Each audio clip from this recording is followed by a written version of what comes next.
Hello friends. So today we are going to talk about chapter number 8 of BFM, risk and basic risk management framework.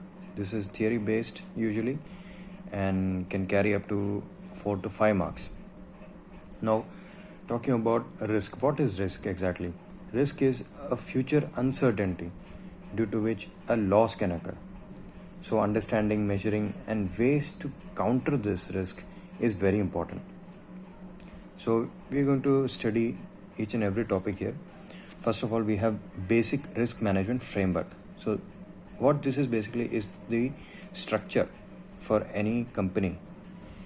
And this includes the board of directors. This is the top level, and it usually builds the rules, policies, and the procedures. It lays down the policies. Now the second one is the risk management committee of the board. Now, what they do is they review this from time to time and forward it to the next level. And if they have some suggestion, they give it to the board of directors. Now, the third one is committee of the senior level executives of the company. Their job is to check the implementation, if it is being done properly, and if it is done or not, they forward these reports to the upper level committee, that is a risk management committee. And then final one is a risk management support group. They are the last but not the least, and they are very important for the implementation of these policies. Now, risk measurement. Understanding risk is not complete without measuring the risk, because if we don't measure it and the risk goes out of control, then after that mitigating it will be very difficult. So we need to measure it from time to time. So let's study that. And these are classified into 3 types. The first one is based on sensitivity. So what this basically is, a particular parameter, a particular variable is taken, and based on that it is determined. And what is the next one? The next one is volatility. Here a random variable or a random parameter is considered, and based on that the risk is measured. Now it is over here we have a very important numerical. You can see the volatility over a time horizon.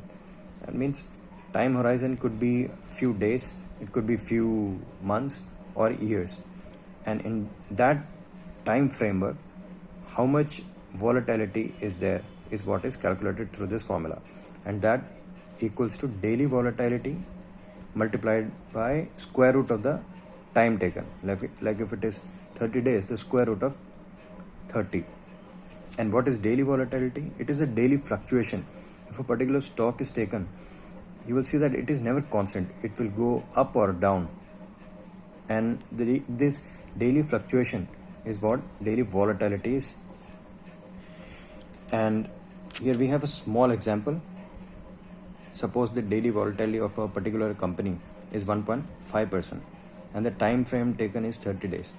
So we'll get T by multiplying 1.5 into square root of 30, and 8.22 is what we get out of this. This numerical is very easy and can easily fetch you 1 mark in the exam.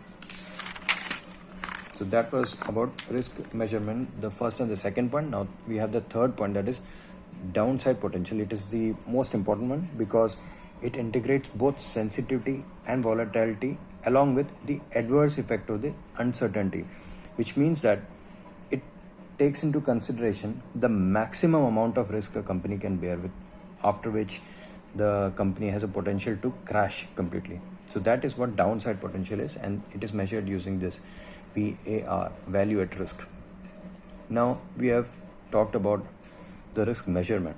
Now once we have measured this, we also need to allocate a certain amount of capital. You see that for banks, RBI also has implemented policies regarding how much percentage of the net worth of a bank should be kept with RBI in cases of exigencies. So RBI has also done that. Similarly, every company needs to do it. So that is what risk pricing is.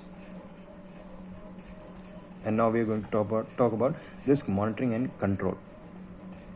and monitoring is a very important aspect for any company, which is why these audits also are conducted from time to time, whether it is a bank or any other company. Internal and external audits are part of this. So that is what risk monitoring is, and based on the evaluations of the auditors, a control needs to be implemented. Now we're going to talk about risk mitigation. So different types of risk have different mitigation types also. Every type of risk will not have the same and common type of mitigations. For example, if you talk about the credit risk, for example, if you're taking a housing loan from a bank, what usually is done is the traditional way of risk mitigation, that is collaterals are used. For example, for a house, it is a house itself or a additional property is considered. If you're taking a car loan, that car itself is the collateral.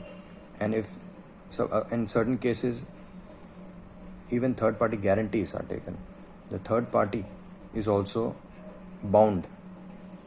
So banks may buy credit derivatives. So what this is basically, it's like insurances, wherein the banks will have to pay certain insurance premiums in order to mitigate the credit risk happening.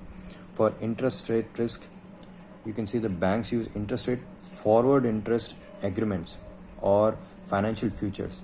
And for forex risk, forward contracts, forex options or futures, these are also involved. So every different type of risk will have a different mitigation type as well. Now the final topic here is risk mitigation through diversification of portfolio risk. So if you know, the banks give different types of loans. It gives MSME loans, corporate loans, retail loans. Now different types of risk will have different levels. Like a retail loan is usually considered little safer than the corporate loans. And why is that? Because for corporate loans, you're giving a huge amount of loan to a particular company. If that particular company fails, your entire loan will fail. It will all become NPA. But for retail loan, the amount given is less and to diverse amount of people. So the chances of failing is also less, and even if one or two party fails, it will not affect you a lot like corporate loans. So which is why there should be a balance always. So that is what risk mitigation through diversification portfolio risk is.